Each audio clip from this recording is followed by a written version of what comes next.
Aloha and welcome to Hawaiian Top Team Media. I'm Andy Hamana. Today we're here at Hawaii MMA in Waipahu, Hawaii, and I'm here with the man we just saw fight at UFC Fight Night 141 in Beijing, China, Martin the Spartan Day. Watch this, sweat it out now. Run that track, get it out now. Run that track, get it out now. Run that track, get it out now. Watch this, sweat it out now. Run that track, get it out now. Run that track, get it out now. Run that track, get it out now. Calls and catastrophes, lyrically I'm focused. Hustling musically with my orchestrated opus. Come on, the classic. Alright, so Martin, you train out of Hawaii MMA, so what's it like having literally the best training partners in Hawaii here? It's awesome, bro. I'm blessed to have it, and it's necessary. You know, like if you wanna go to the next level, you got to be surrounding yourselves with the best guys every day. You got to be getting the best looks in the gym. We learn, you know, obviously you learn a lot from your coaches. You know, they're coaching you. They're the ones that are telling you the game plan and telling you what is what. But you learn a lot from your training partners too, because everybody gives you a different look. Everybody has their own insights, and each one of these guys could be coaches in their own respects, you know. So yeah, it's very, very important that you have the best guys. You're surrounding yourself with the best guys, and if you're the guy in the gym that's beating everybody up, that's not good. You know, you got in the wrong place. Yeah, that's right. Of course, you're gonna have your good days where you're gonna be, you know, you're gonna get the upper hands. But you gotta have those bad days, or not bad. The bad days are actually the best days, because those are the ones where you really gotta push yourself, and you got these guys coming in here beating you up, and you gotta feel that in here. So you gotta get beaten up in the gym, so you don't get beat up in front of millions of people on TV. You know what I mean? Yeah. So your last fight, UFC Fight Night Beijing, unfortunately didn't go your way. But I mean, UFC, bro, that's a big show. What did you take away from that whole experience being in Octagon? Yeah, bro. You know, I always say you win some and you learn some, right? But you only lose if you don't learn. So that was the case for me. You know, I was a brand new experience. We took the fight on very short notice. And we went out there and we did our best, you know. I was prepared to take the fight. I was training, and that's all you can ask for at the end of the day. You know, you go out there, you give it your best. Yeah, you know, when that last bell rang, I had a thought in my head. I was like, I got that. That was mine. But you know, it didn't go that way. So I guess that's why they say don't leave it in the hands of the judges, right? But at the same time, it's kind of a messed up saying, because the judges are there to make a good call. I guess sometimes they're not, you know, on the same page as everyone, but like I said, you just got to take it as a learning experience, which I did.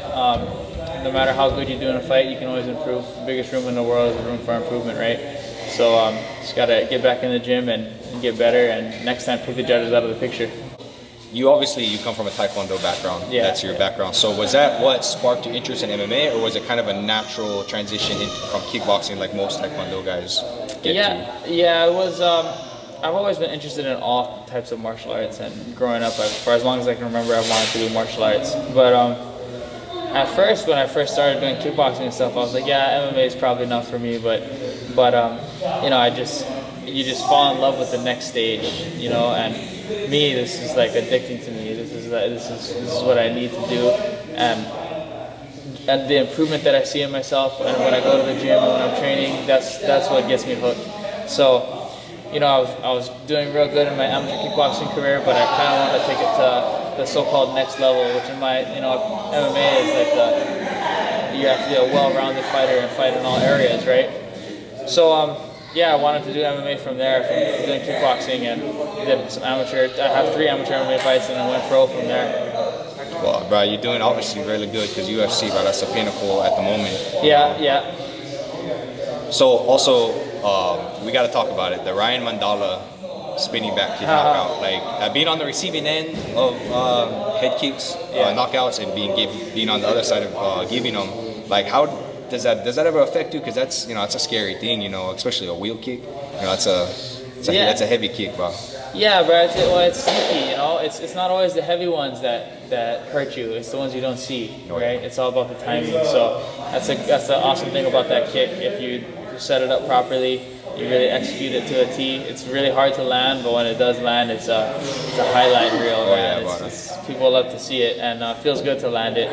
So it's what I practice, you know. Like, I know a lot of people like to say like, oh, lucky kick and stuff, but I got quite a few spinning back kick knockouts in my career, if you look back, even in my Taekwondo days. So it's not lucky at all. It's something that you practice. But I guess you could say, you know, like the kind said, I want to quote him, I forget, one of the Gracies, the luckier, the more I practice, the more I train, the luckier I get, right? Yep, exactly. Perfect. I've done that kick a million times in practice, and I throw it in fights all the time too. There you go. Fear not the man that practiced 1,000 kicks. Fear the man that's practiced one kick 1,000 times, bro. That's right. That's right, bro. That's what we do. So you know, it's easy for someone who's not educated to say that, oh yeah, that was a lucky kick, lucky punch. But bro, come on. It's a fight, bro. Yeah. I mean, you're throwing to hurt somebody. If you land something, like even that, who was that knockout the elbow recently? In Bellator. Yair Rodriguez. Yeah. I mean, you know what? It looked lucky, but you know what? He was throwing it with intent. Here's the thing, bro. If I was to go inside this ring right here and start shadow boxing, and then some guy that's not paying attention comes and one of my punches accidentally, that's a lucky punch. Yeah, 100%. when there's one guy in front of you and you guys are trying to hit each other, there's no such thing as a lucky punch, bro. Never. Everything you're throwing has intent. Exactly. So you know what I mean. To say it's a lucky punch, that's like saying, oh, that guy just hit a home run. That was a lucky hit. Yeah. Come on. I mean, but it's a good thing. Like judging your attitude is good. That you seem like you're the kind of person that doesn't really let comments, like social media comments, get to you. Because clearly that's something that a lot of guys get to. Like they get upset when they hear like, oh, lucky punch. Other people claim other fighters pick their own fights, and it's just like, bro, like even if they did, it's still a fight, you know. Like they're not getting an easy fight. The thing is that what we gotta understand as fighters too is, and as people in general, is that everyone's running their own race. You know what I mean? And people can say whatever they want, but at the end of the day, you gotta do what you gotta do, and that's it, bro. You know, like can't let what other people say affect you, because a lot of people have a lot of negative things to say, and a lot of people have a lot of positive things to say, and you just gotta stay the course no matter what. Yep. Yeah, and that comes from yourself. You can't let all this outside stuff affect you. You know. So you're 30 years old, correct? From Kailua. So being 30, you're not exactly a young boy in this game. So as you get older, because I'm 33. I fought at 155, even 147 in one time. I couldn't make that weight to save my life. Now. You look big. You look big for that weight. If it was years ago, but if so, you're at bantamweight now. Yeah. So is an inevitable move back to featherweight something that you see in the future, or do you think you're gonna continue to cut weight? No, the only reason I was fighting at featherweight because I only have kickboxing fights at featherweight. Well, I have one MMA fight, but that was super short notice, and that guy's at bantamweight anyway. So we just kind of met up there, you know, because we took the fight on short notice. But besides that, I was only fighting at featherweight because in kickboxing, the weight doesn't really matter as much as it does in MMA. And also back then, in my amateur kickboxing career, I wasn't as educated as I am now on dieting and how to cut weight properly and all that. So I'm a natural 135er. I feel real good at 135. It's not an issue cutting weight, and I'll most likely be at 135 for the remainder of my career. Unless Dana says, hey man, gotta fight this 45er. We need a guy next week. Like, sign me up, bro. That's a Hawaiian honor right there, boy. That's the Hawaiians.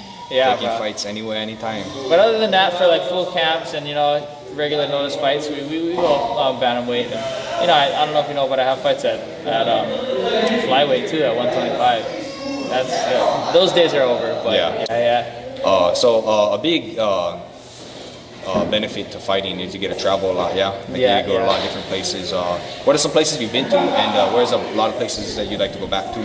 You know, bro, I've never really had a big desire to travel. It's cool that we get to travel, you know, but stick to Kailua, Waimanalo, Kaneohe maybe sometimes. No, but it was cool that being able to travel to China and do all that stuff, you know, seeing the Great Wall, and I'm sure there'll be many other places that I'll come to see. But that's just kind of an added benefit to it, and we're blessed to be able to have I'm blessed to be able to have a job now that allows me to go see all these new places and experience new things, you know what I mean? And who would have thought just me, just some local boy from Kailua would be able to do all this. Yeah. It just goes to show you, if you put your mind to stuff, you can, and you work hard, you can do it, you know? You teach Taekwondo at the Martial Arts Company? Yeah. And that's in Kailua? Yeah, that's in Kailua. Yeah. That's the school I originally came up from doing Taekwondo. It was originally Bashar's Academy of Taekwondo. But yeah, I teach Taekwondo there to kids 2.5 and up. And I teach kickboxing. I run a kickboxing, and I coach kickboxing for a few amateur fighters and stuff. But yeah, bro, it's like that's my job. You know, but I don't see it as work at all. It's something that I enjoy doing, and it's something that adds to me as who I am as a fighter and as a person. So that's something I'll always do because that's my passion, right? Yeah. So it doesn't take away from my training or anything like that. If anything, it adds to it and it helps keep me who I am, you know? Yeah, that's awesome, bro. Yeah, you need that. You need that foundation, bro, and that's good that you have that. Definitely good. So what do you do outside of fighting that kind of helps you recharge? I mean, you're from Kailua, so I'm assuming you like to go to the beach, yeah? Yeah, bro. From Hawaii, you gotta go to the beach. We gotta take advantage of this beautiful place we live. But you know, whenever I can, I spend time with my family or my fiance Ashley. And I like to surf, you know, whenever possible. That to me recharges the mind and the body and heals the mind. You know what I mean? It's like meditation, bro. I grew up surfing. Me and all my brothers and sisters. My dad's an old-time surfer from Kailua. But yeah, bro. All of us used to. That's like the best memories. You know, come from like just being with all my family out in the water or out on the beach and stuff. I get plenty of brothers and sisters, so I'm one of 9. True local boy, bro. There you go. Yeah, bro. So go ahead and give me a rundown of your sponsors and how do you feel about your sponsors in terms of, do you have like a strong belief in who you represent and do you enjoy representing them? Yeah, absolutely. I don't take on a new sponsor unless it's a company or an idea that I agree with. You know what I mean? Like I'm not gonna get sponsored by something I don't believe in. I'm not gonna accept a sponsorship deal with something I don't believe in or something that I wouldn't personally use. You know what I mean? My sponsors are a huge help, and they help in their own different ways, each and every one of them.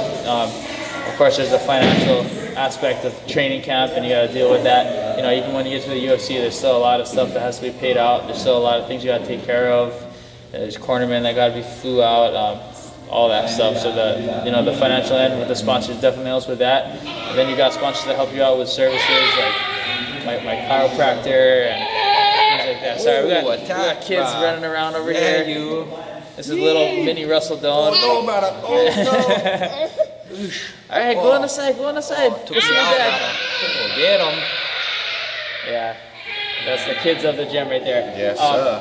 But yeah, bro, the sponsors help out in all kinds of different ways, and like I said, each and every one of them have their own part, and it's a must-have, you know, for us guys, and especially when you're first getting into the UFC or when you're coming up, getting to that level, you got to have the support. I mean, you don't got to, but it makes things a lot easier. You can focus on your training, focus on the fight itself. You know what I mean? Yep. So we're excited to see you back in the cage again, brother. You have any upcoming fights that you know of? I don't have anything that I know of. No contracts or anything signed. I'm hoping to get something, you know, soon. Yeah, Dana, let's get me on a February show or something like that. Sir. You know? Maybe one in this country. That'd be cool. But if not, yeah, I'm ready to go anywhere, you know. Awesome, brother. Anywhere they like. Awesome. All right, Martin, brother, big mahalo for being here. Thank you for everything. Thank you. Thank you guys for joining us. This is Hawaiian Top Team Media. I'm Andy Hamana. Hui ho. Right on there. Watch this, sweat it out now. Run that track, run it out now. Run that track, run it out now. Run that track, run it out now.